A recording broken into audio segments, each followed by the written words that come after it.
Hello and welcome to Eledor Plays Games and stuff. This is Europa Universalis 5 and this is just a small section of tips and tricks that I use to make my games a bit more easy. This is not military led, this is just basic economy stuff. I'm not super into economy stuff, so there are more detailed, and if you want to really min-max stuff, go look at those. There's a lot of other videos out there from other creators who are probably gone way more into the weeds than I ever will. Regardless, one thing I will always say is if you don't want to get into the nitty-gritty of trading, go up here, go to automation, turn trade on. Saves you just worrying about it. Also, make sure to tick these as well.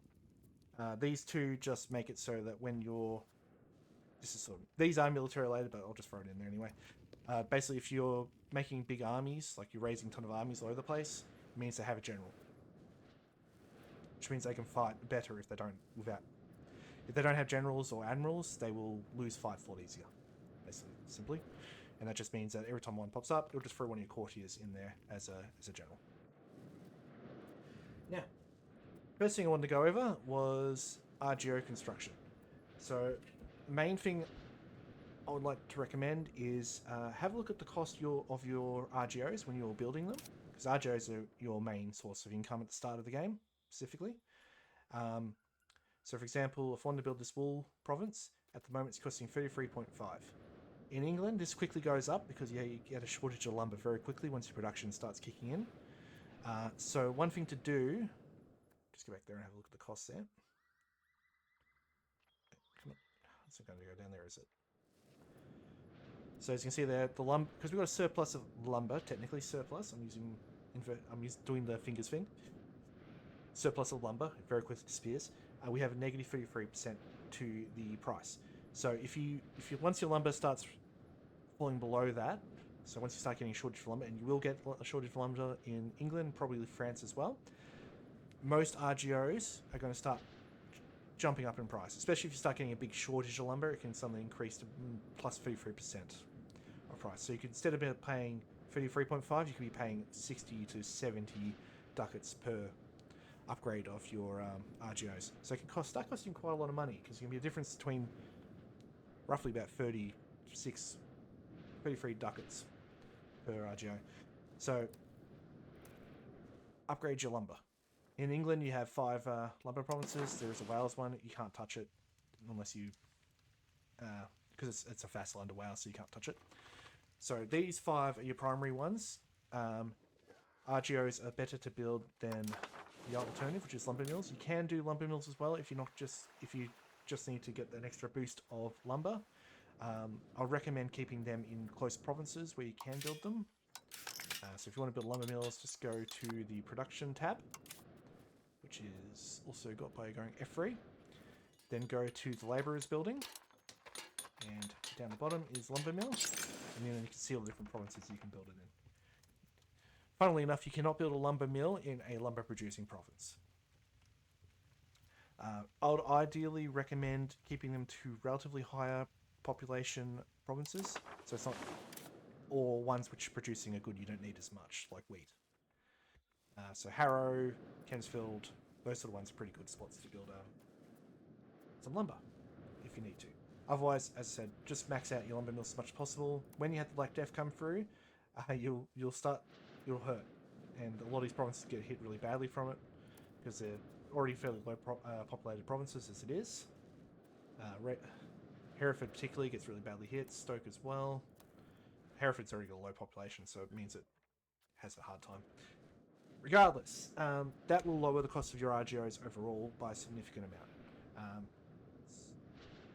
So I noticed that one thing when you're going mad and building wool or something like that, which is what you probably should be doing as England, because you have a lot of wool. Look at all that wool. Tons of it. Even in Wales, there's a bit of it. That'll be one of your main exports at the start. So max out your wool as much as you can, but the problem is if you start doing that, you'll notice your money starts dropping really quickly because it starts costing a lot because of the lumber usage.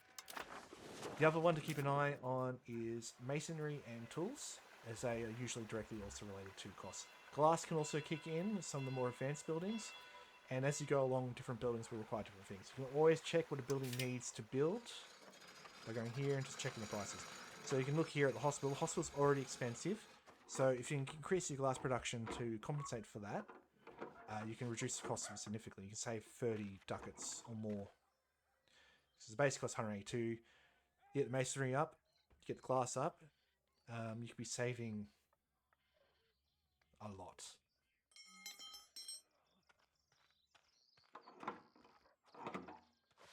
Yeah.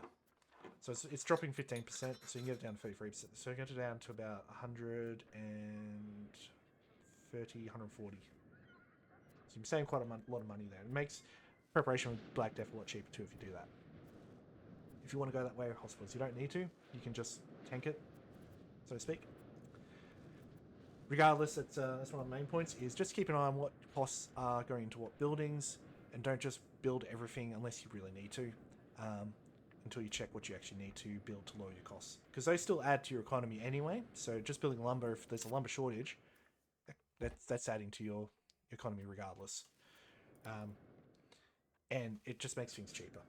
Plus, a lot of things use lumber as a base, so a lot of goods will... Obviously not that one. Like a distillery guild. You can use... No, I can't. Brewery. That uses lumber. So if you have a look here, lumber is only... It's only using 0.25 lumber, and it's as much as 1 wheat. So if you increase the lumber cost, lumber in the market, tools is almost equaling out there too as well. So if you increase the amount of lumber, it will just lower the cost overall, make things more profitable in general. So just keep an eye on those sort of things. Rivers. England only really has 2 rivers to its name, unfortunately. In real life, it's actually got more, but we've only been given 2 by the blessings of the great paradox gods, but regardless. Main one is from London, which goes all the way over to Chippenham. Then you've got one from Bristol, which goes into Wales. All the way into... I'm not saying that name. When you have a river, it is, without any upgrades, it is functional. It is as useful as a paved road. So it's a tier 2 road on its own. If you build roads through it, they don't directly increase the control, because it's already getting that advantage from the paved, the tier 2 road already in there. But then you can build bridges, which get it up to a modern road in terms of the proximity decreasing it does. So, modern road gives you hang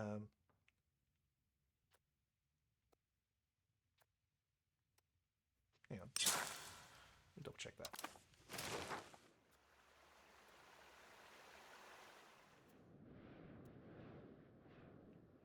Yeah, never mind. That's a tier 4 road. That's a railroad. So, a river on its own is already a modern road. That proximity cost advantage. If you get a bridge built on it, such as here, they will put it up to a railroad. So they are very, very good for increasing the control in your provinces, especially on a line like that. So if you have a look at the control here, you can see that all the way along to Bristol, actually quite good. So you probably want to get a road built from Bristol to here. That actually probably build up a lot of control along the way, and get your, the more proximity you increase, so if you get Harrow increased, that increases the control down the line. So yeah, that'll be one of your main points of building up your country.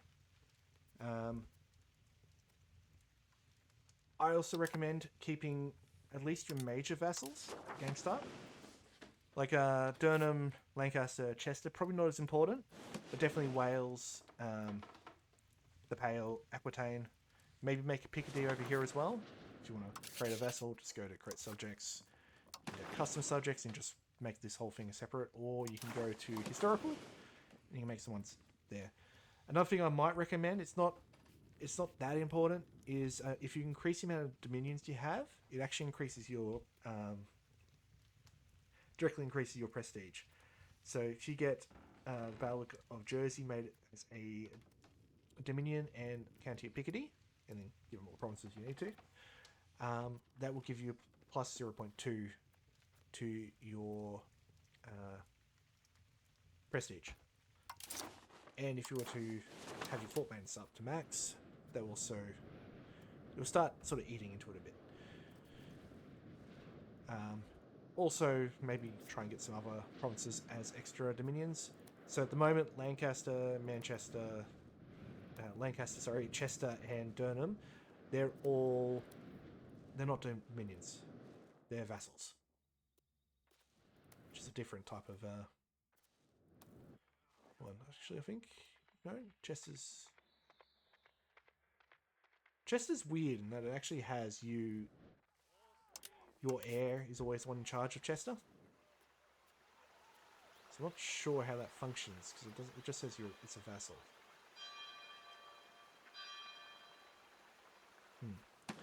Regardless, basically you let the Pale, Wales, and Aquitaine do their own thing. Reason being for Pale is it means it can then start annexing all different subjects without you having to worry about doing it yourself.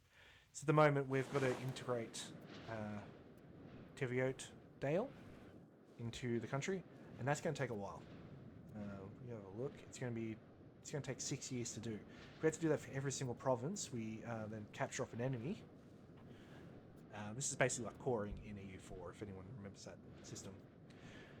So it's where vassals are really useful. I do conquer a lot of Scotland, and then I try and get Scotland I just force Scotland to become a dominion, and I give them back all their land essentially, so I don't have to worry about having to integrate it. Don't be afraid to invest in your vassals as well. They will eventually become part of your land, ideally. I'm not the biggest fan of the 100-Year War mechanics currently. I think they're a bit broken. As one thing that happens is periodically you'll just throw out random things going, we're going to break your ties with this country. So if you've got Castile coming in to help you, suddenly France would do some BS thing which makes them pull out and stop being your ally. And it can really disrupt your whole plans. It's one of the reasons why I also suggest having multiple smaller vassals, because it hits all your vassals as well. And the more vassals you can hit, rather than your big allies, the more people will be in the battle. So I like to make man a vassal as well when I can, rather than just get them in. Beyond that, another simple fact and simple one to do is to put your ruler as the main admiral of your main fleet. At game start, probably don't have multiple fleets. The main reason for doing this is it gives you a boost, especially if you're a naval power like England. This is just for naval powers. It will boost the land versus naval and push it towards naval. You can see ruler is an admiral, gives it a +10. It's a huge boost at the start. Otherwise, if I was to put my ruler as general, have the same energy to the land. The other thing to do is also have a family member as your general in charge of the main army while you're at peace. So I've got my ruler's brother, I think? Uncle. He is the guy in charge of the army, which gives me a +25 to crown power. And I get another +25 for having my king in charge as well. This drops down, and sort of, if you have 3 armies, it'll split out the percentage between them. So if you have 3 armies, only one of them has your family member in charge, it'll split out the percentage-wise based off the size of the armies. Or sort of the defined number of value of the army, which it has hidden away.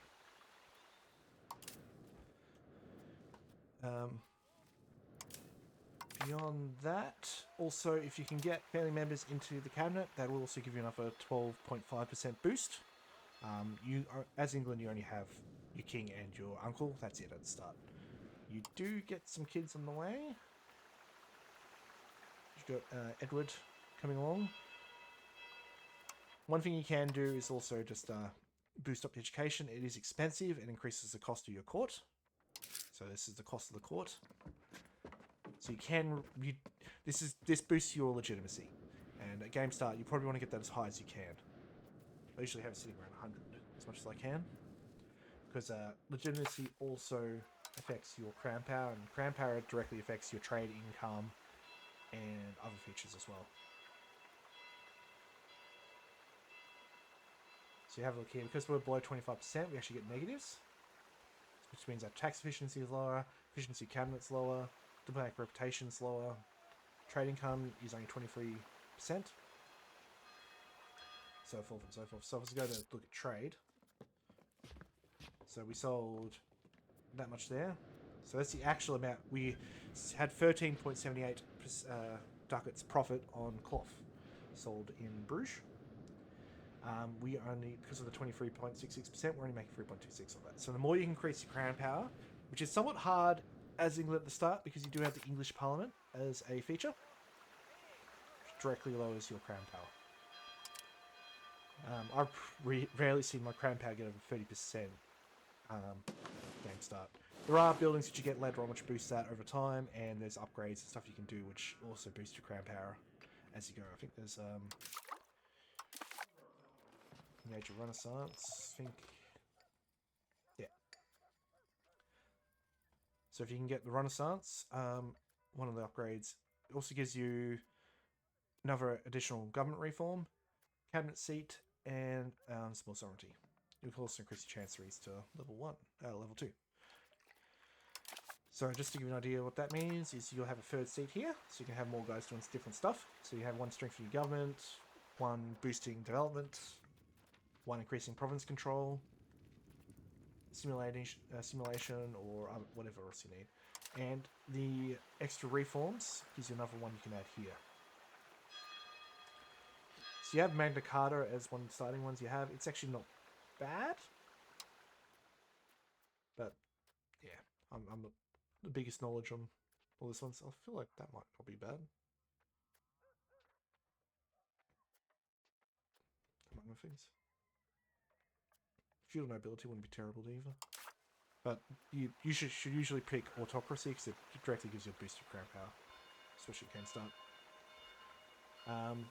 Another thing to look at is your laws. Different ones can change different things. So, for example,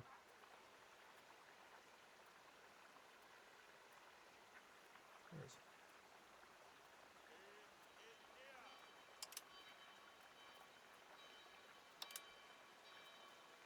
Oh, yeah. The estate laws. You've got distribution of power. You've got English Parliament. So it gives you more. It does give you some good. It does give you some advantages, like you get more maximum tax. You get a boost to your maximum legitimacy. Nobility and burghers. So when you're running a parliament, you get more boosts to their particular. So if you want to boost up your parliament beyond 50%, so you can get one of the upgrades or change a law or something like that, gives you better advantages to that. Obviously not running parliament at the moment, so I can't show that one. So there are different laws here. Recommended not to just do this through here, because you see there's a massive stability cost.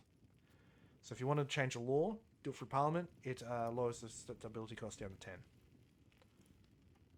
So it's a 90% discount on your stability cost. So yeah, use Parliament for law changes. Don't just do them yourself. Otherwise you'll have some massive problems happen. Obviously you can do Favour the Ruler, which gives you a big boost to your crown power. It does lower your estate satisfaction equilibrium, but also increase your tax. So there's different things you can do. Beyond that, keep an eye on your... Oh, I actually touched the military. I won't touch that at all. Keep an eye on your literacy.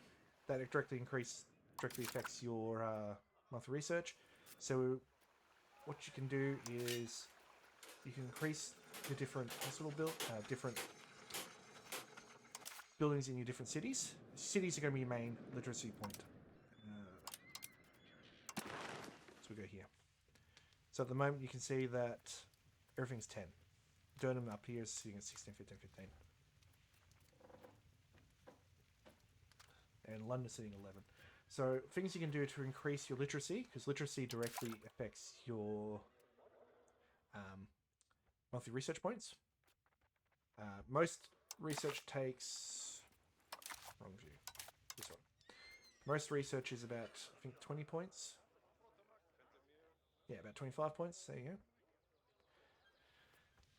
So to increase your research, one of the main ways is to increase your literacy. So there is libraries. They are quite expensive if you don't check the costs. So it's here they've got a bunch of different costs. So if you want to build a ton of libraries, there are single... I think they're a single production. You also have a chancery in your main capital, which also boosts your max literacy. Other buildings for your clergy, so you get... No, not possible. It's the fortress church. They can also boost up.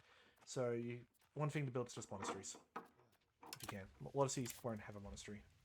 They'll have a temple, but not a monastery. So that just boosts the literacy of your clergy. Other thing is to go after upgrades which increase the literacy of your different pops. There's not a lot at the start. I think Age of Renaissance. Go over here. This is the one you get unlocked for free before the other institutions come through.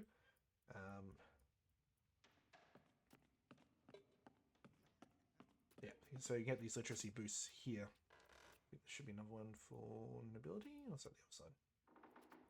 Yeah. So those can also help. Literacy for nobility is probably less important. You obviously don't get much literacy boost for just people.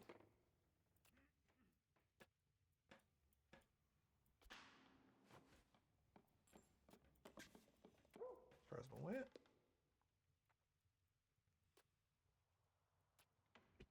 No.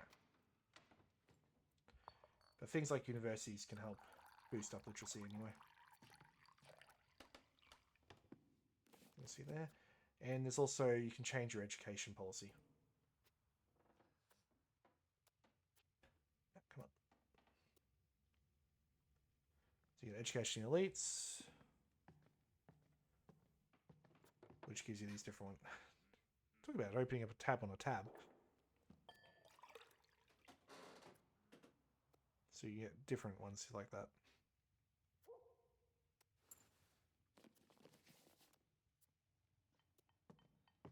Really, there we are.